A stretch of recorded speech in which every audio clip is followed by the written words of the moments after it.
ce dinosaure a dévoré des enfants.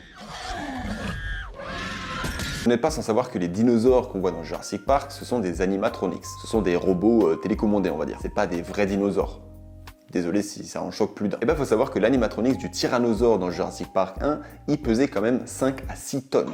C'était un gros bestiau, voilà, pas facile à bouger. L'inconvénient qui n'avait pas été prévu par les ingénieurs, c'est que la scène culte avec le tyrannosaure se passe sous la pluie et que la pluie a fait gonfler le tyrannosaure. En gros, la peau qui est au-dessus, elle a commencé à gonfler, ce qui rendait le tyrannosaure beaucoup plus lourd et beaucoup moins maniable. Et c'est ce qui a engendré une des scènes les plus cultes de Jurassic Park 1, étant donné que le tyrannosaure n'était pas censé faire tomber la plaque de plexiglas qui était sur le toit de la voiture des enfants. Ce qui fait que les hurlements et les cris de terreur des enfants sont des vrais cris. Ils ont vraiment eu peur. J'adore cette anecdote parce que c'était putain de dangereux en fait. Et petite anecdote supplémentaire, étant donné que le tyrannosaure était tout le temps mouillé, que ça le rendait moins maniable, etc., entre chaque prise, quasiment tous les techniciens devaient prendre un petit sèche-cheveux et sécher le tyrannosaure entre deux prises. Voilà. Je trouve ça un peu mignon, je sais pas pourquoi.